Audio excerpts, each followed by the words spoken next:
This is our conference room table. Okay. Dr. Minista, if that's your real name. No. All right. So, Dr. Minista, we met a few moments ago. We're about to get started in just a moment. Just a few basic rules very quickly for your deposition. Number one, please speak your responses out loud. Nods and shakes of the head are not easily taken down by the court reporter.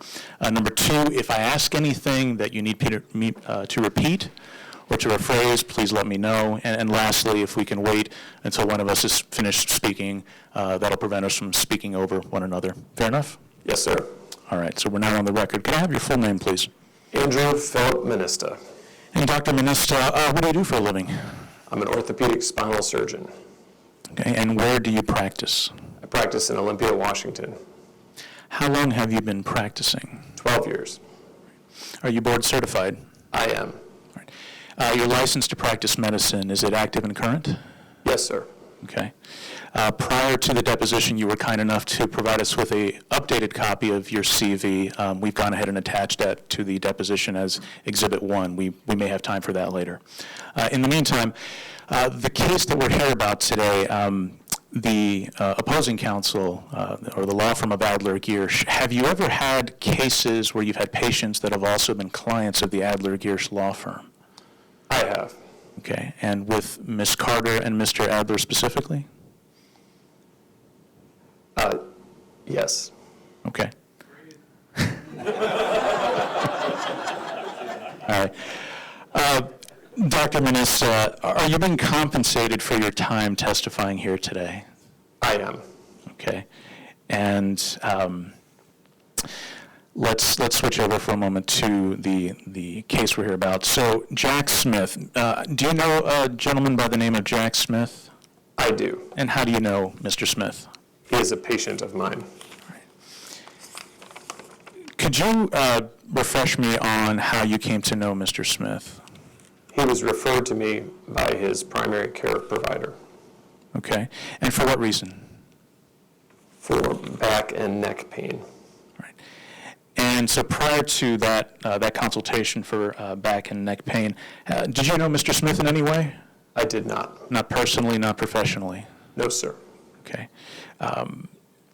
Help me understand how Mr. Smith came to see you. In other words, in terms of his history, what did he tell you about why he was there to see you?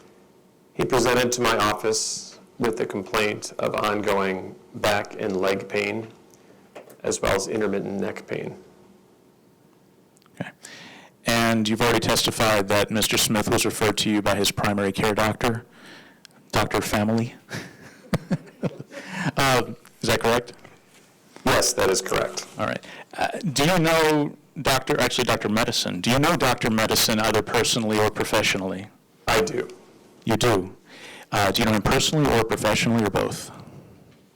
I'm on the credentialing committee for our hospital, and we have a professional relationship. I'm aware of Dr. Family's credentials and current practice. Have you had occasion to share patients like Mr. Smith with Dr. Family in the past? I have. Right. When you saw, going back to his history, when you first saw Mr. Smith for your initial consultation, did he tell you anything about the way in which he was injured, the mechanism of injury? He did. Would you please tell me about your understanding of what happened to him? He stated that he was involved in a rear-end motor vehicle accident. Right. Did he provide any additional detail as to the motor vehicle accident other than telling you he had been involved in one? Yes. What else did he mention to you? He mentioned that there was quite a great deal of damage done to his vehicle. Okay. Anything else? Other than the chief complaints of his back, neck, and leg pain. In terms of your preparation for testifying today, are there any documents or anything else that you reviewed, any information you reviewed that would provide a basis for your opinions today? Yes. Please tell me what those are. I believe you have a copy of Dr. Family Medicine's summary. I do. All right. All right. Anything else, or just the summary? The summary. All right. Prior to testifying today, did you have occasion to meet with any of the attorneys from the Adler Gears law firm to help you prepare for your deposition? I did, And when did that happen? just prior to this deposition. Okay. Let's assume I've handed you Exhibit 2 to the deposition, which I'll submit as the November 1st, 2018 letter from Dr. Medicine regarding patient Smith. You have that there in front of you? I do. Have you had a chance to review it, or would you like some additional time now prior to my questions about it? I have had time to review it. Okay. So I'd like to go through some of the information in the letter with you, if I may. So, and I'll guide you to exactly where I'm going. So 4 lines down, first paragraph, Dr. Medicine says that essentially Mr. Smith's overall health prior to the October 26, 2015 motor vehicle collision was very good. That's your understanding of Mr. Smith's history prior to seeing you? Yes. Okay. Any other information that you have, either from Mr. Smith or anyone else, including other providers, that you would be relying on to express your opinions here today about Mr. Smith? I have the history that Mr. Smith gave me during his initial clinic visit and subsequent follow-up visits. When you spoke with Mr. Smith initially and he gave you his history, was there anything that he expressed to you that is different than what Dr. Medicine has indicated in the November 1st, 2018 letter? That's Exhibit 2.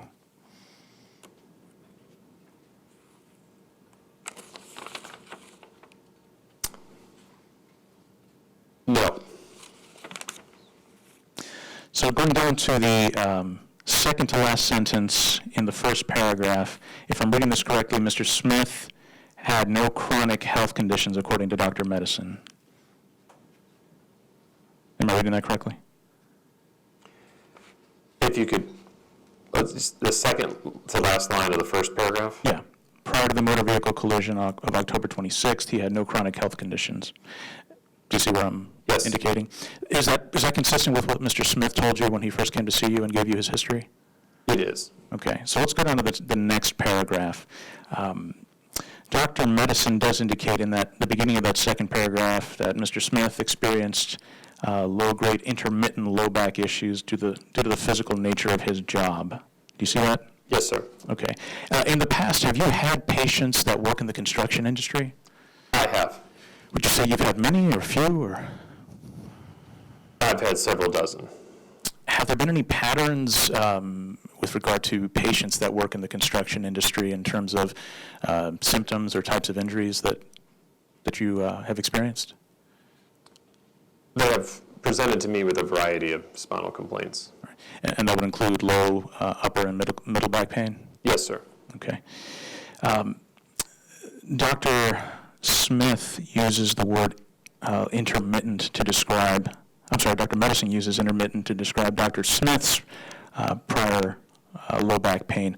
I'd like to ask you, in your words, what would you describe as an intermittent complaint or symptom from a patient?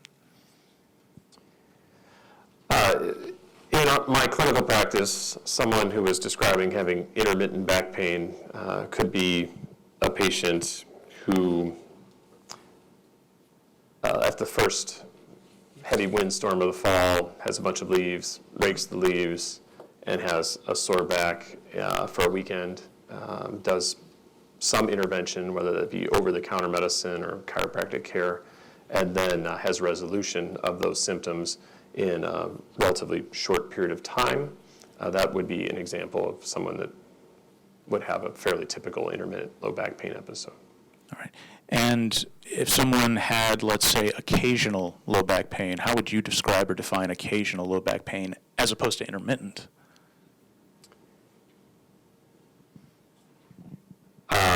That's a very good question. I think we would tend to use the word intermittent more in our clinical notes because these are episodes that occur, have resolution, and then can happen again with in the future. Occasional is a little less specific term. I don't think I'd have a use where I would use occasional. All right. The term chronic health condition, is that a term you've heard prior to me saying it right now during this deposition? Yes. how would you define chronic health condition?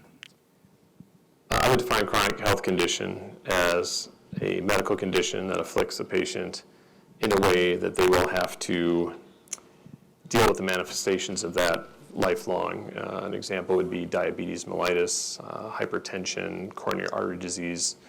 These are diseases that, although can be treated, are not resolved.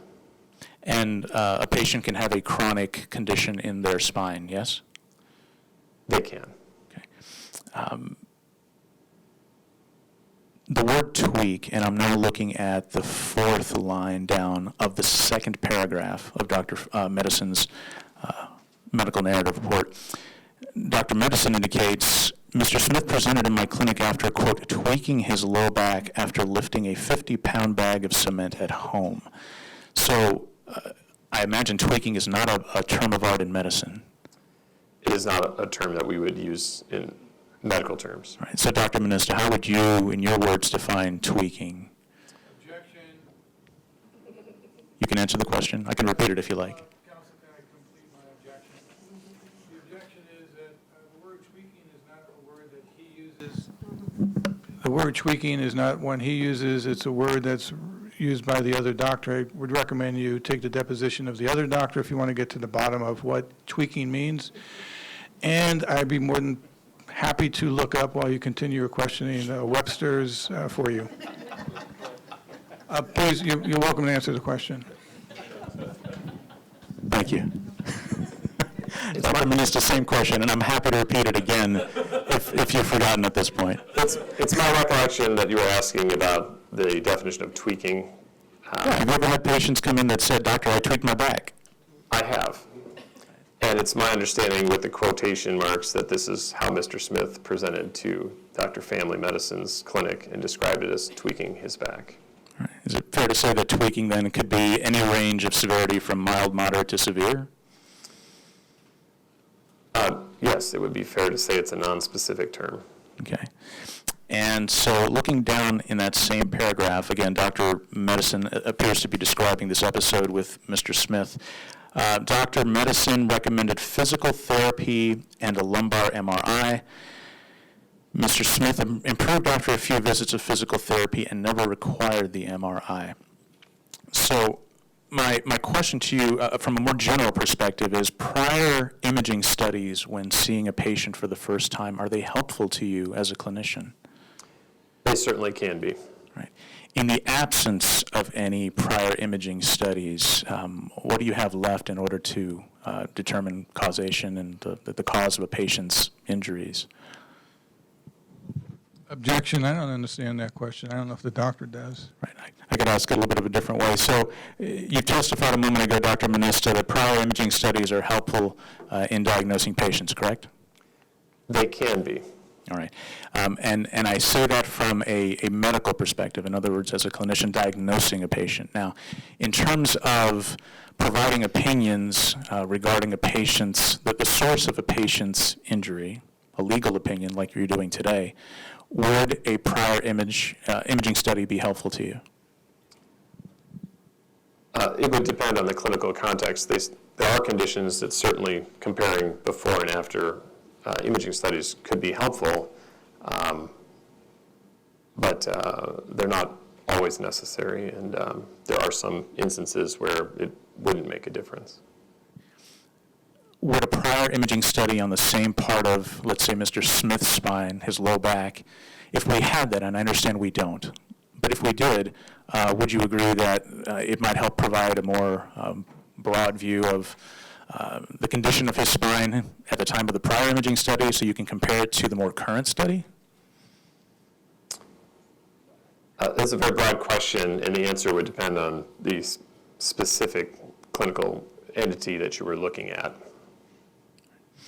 I'd like to ask you about the fact that Dr. Medicine indicates Mr. Smith had previously been seeing a chiropractor before his first consultation with you. So have you had occasion to have other patients that have been in chiropractic care before they come see you? Roughly a third of spinal patients in our community seek chiropractic care for episodes of back pain. Right. And when they come see you after having chiropractic care, is that an indication to you that things have worsened in some way, typically? Again, clinical context, it could, it may not. Right. The fact that Mr. Smith was seeing a massage therapist, according to Dr. Medicine, is that something that's typical for patients in your practice? Massage therapy is frequently an adjunct used in the chiropractic physician's office, and since, again, roughly a third of the patients that I see are involved in chiropractic care, it's not atypical for them to have regular massage appointments. Okay. With regard, going back for a moment to Mr. Smith's work in construction, I'm curious to ask you about what lifting heavy loads does to the human spine, particularly the lumbar spine. Is there a relationship between lifting heavy things and what happens to the human lower spine?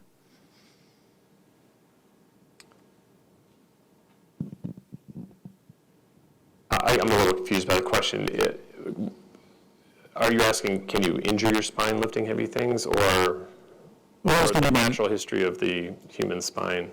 More the latter. I was going to ask about injury specifically, but in terms of what happens to the lumbar spine when heavy loads are endured, what happens? Well, for the most part, the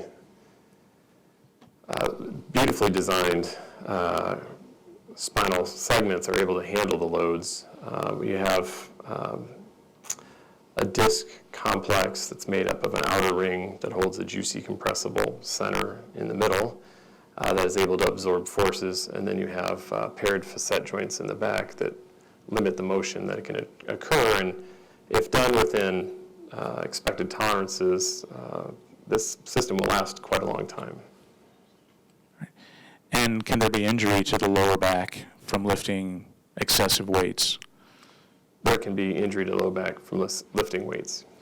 Can there be injury to the low back from repetitively lifting weights over long periods of time, like what folks who work construction have to do as part of their daily routine? What is possible? Sure.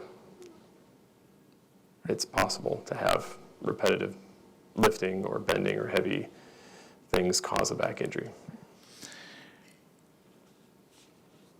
The last paragraph on the first page of Dr. Medicine's narrative report indicates, let's see.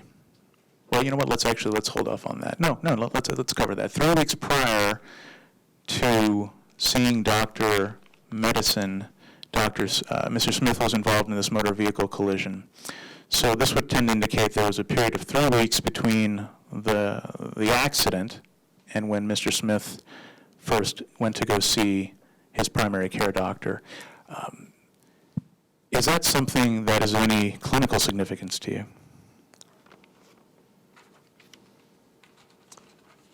Just so I understand the question, would a delay of 3 weeks before seeking treatment be clinically significant? Yes. I think in today's healthcare system, with the expense involved, high deductible plans and such, we see a fair number of patients that are willing to tough it out and see if it goes away in a week or two before they seek care.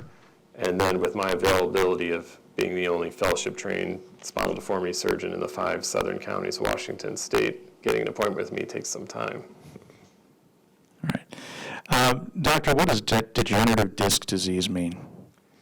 It's actually a misnomer. Degenerative disc disease is not actually a disease, but it is a descriptive term that's been used historically and currently to some extent to describe the loss of water-loving proteins within the disc as it gradually converts into hydrophobic or water-fearing proteins. And the analogy I frequently use with patients when we describe this is going from a grape to a raisin, that we lose some of the bounce in the disc as that process goes on. And it's fair to say it's more an age or wear and tear process as opposed to something that's acute and happens all at one time? Well, it correlates with age. If you look at populations, you'll see a greater number of people with degenerative changes of their discs as time goes forward. But we know the process can start as early as the late 20s and go on asymptomatically for a period of time as well. In fact, the vast majority of 65-year-olds are going to have these changes on their MRI scans, even though the majority of them will not experience discomfort from it. All right. One last very brief question. I know our time is up. Mr. Smith was diagnosed with a herniated disc in his lumbar spine at L4-5. Can that only be caused by trauma? Single focal trauma? Herniated discs can arise from a variety of mechanisms, trauma being one of them. Thank you. No further questions. We're off the record. Do you want a wave signature? Or? Written. That's a transcript I think any of us would pay $15,000, $20,000 for.